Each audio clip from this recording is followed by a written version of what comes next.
కానీ భాగ్యం అదేంటి నువ్వు అలా వదిలేసావు? అలా వదిలేసేయకూడదమ్మా నువ్వు. అదే ఆ ప్రాజెక్ట్ అంతా వెళ్ళినప్పుడు తనని పక్కన పెట్టేసి నువ్వే చేసేసుకోవచ్చు కదా. ఎలాగో ఎక్స్కాప్ ఉన్నారు, మళ్ళీ ఎందుకు చెప్పు? అది నేను చెప్పాను. మళ్ళీ ఆ పక్షి మళ్ళీ నా ఇంటి పైన వచ్చి వాలింది. పక్షి ఇప్పుడు అది ఏం చేస్తారో ఏంటో అనిల్ గారి చేతిలోనే ఉంది. సో నెక్స్ట్ ఎప్పుడండి? మళ్ళీ సంక్రాంతికి వస్తాం. లేదు మేము మొన్న చెప్పాం కదా ఉగాదికి వస్తున్నాం. మళ్ళీ సంక్రాంతికి వస్తాం. అంటే ఫిక్స్ అయిపోయారనమాట. ఇంకా సంక్రాంతికి వస్తున్నాము అని మీరు అన్నారంటే మేము కసిగా వచ్చి చూస్తాము. ఈ ఫిలిం కి చేయొచ్చు, ఆ స్పేస్ ఉంది. ఎందుకంటే ఈ టెంప్లెట్ చాలా బాగా వర్కౌట్ అయిన template and the same template different situations కి డీల్ చేయొచ్చు. సో అండ్ రాజమండ్రిలో మేము ఎండ్ చేసాం కాబట్టి maybe the story starts from there. So maybe you can create another miracle.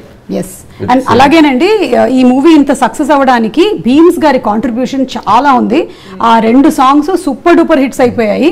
ముఖ్యంగా గోదావరి గట్టు అనే సాంగ్ ఏదైతే ఉందో అసలు ఇరగదీసేశారు. అది ఒక కాన్సెప్ట్ లా ఉంది థియేటర్ లో. అందరూ వెళ్ళి డాన్స్ చేయడం కాన్సెప్ట్ లాగా అయిపోయింది. Like they think it's like a festival in the theatre. It's okay. Michael D'Souza sir, Michael D'Souza right student కదా Michael D'Souza sir. Sorry continue. So theatre లో ప్రతి ఒక్కళ్ళు వచ్చి గోదావరి గట్టు సాంగ్ అయితే like the going and dancing. So అది కూడా ఒక మ్యూజిక్ ఫెస్టివల్ లాగా ఆ సాంగ్ కోసం చాలా మంది ప్రత్యేకంగా థియేటర్స్ కి రావడం. అవును, it's nice. No one song creating a magic. Now I think we cross more than 100 million. అవునండి, మీరు అందరూ వచ్చారు, ప్రొడ్యూసర్ గారు రాలేదు, శిరీష్ గారు, దిల్ రాజు గారు బిజీ ఉన్నారు. మంచిగా ఫుల్ సక్సెస్ బాగా ఎంజాయ్ చేస్తున్నారు. ఫుల్ వాళ్ళ ఫ్యామిలీ మెంబర్స్ అందరూ కలిసి మంచిగా దావత్ చేసుకుంటున్నారు. అంటే ఈ మధ్య కాలంలో అందరూ అన్ని ఓటీటీలు వెబ్ సిరీస్లు అన్ని చూసేస్తున్నారు అన్న దానికి ఒక క్యారెక్టర్ ను కూడా మీరు క్రియేట్ చేసేసారు. బుల్రాజు.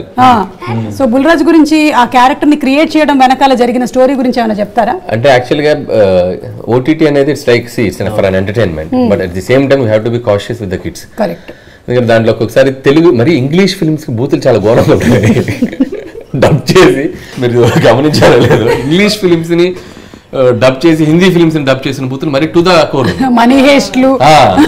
నాకు అనిపించింది వాట్ ఇఫ్ పిల్లలు ఎవరైనా చూస్తే వీటి ఇన్ఫ్లుయెన్స్ పిల్లల మీద ఎలా ఉంటుంది అనేది. సో అది చెప్దామని చెప్పి ట్రై చేసాం. కొంతమంది అక్కడ ట్విట్టర్లో అక్కడక్కడ నా ఫ్రెండ్స్ కొంతమంది అడుగుతున్నారు, పిల్లలు ఇలా బూతులు అనొచ్చా అంటే బాబు ఫ్రెండ్స్ మేము పిల్లలతో తిట్టించట్లేదు, కొద్దిగా జాగ్రత్తగా ఉండని చెప్పాం. సినిమా చూడకుండా జస్ట్ వాళ్ళు ఏంటంటే తిట్టిస్తున్నారు ఓ దగ్గర ఫీల్ అయిపోతున్నారు. సో మనం వీఆర్ టెలింగ్ గుడ్ ఒక చిన్న మ్యాటర్ చెప్తున్నాం, ఇలా అవుతారు పిల్లలు అలా చేస్తే అని. ఇప్పుడు స్మోకింగ్ యాడ్ చెప్తున్నాం మనం, సిగరెట్ తాగి చూపిస్తేనే కదా స్మోకింగ్ యాడ్ చేయొద్దు అని చెప్పేది. సో లైక్ దట్ మనం పిల్లోడి చేత 4 ఇలా అనిపించడం వల్ల అమ్మో ఓటీటీలు కొద్దిగా పిల్లల్ని దూరంగా పెట్టాలా, బుల్రాజు గారు అయితే అవుతారు అని చెప్పి మనం చెప్పడానికి ఒక చిన్న చేసాం. కానీ థియేటర్లో అంటే వాడు చెప్పినా కూడా క్యూట్ గా ఉంది, అది ఎక్కడ ఎబ్బెట్టుగా లేదు. People are enjoying. వాడు క్యూట్ గా తిడుతుంటే. So in that way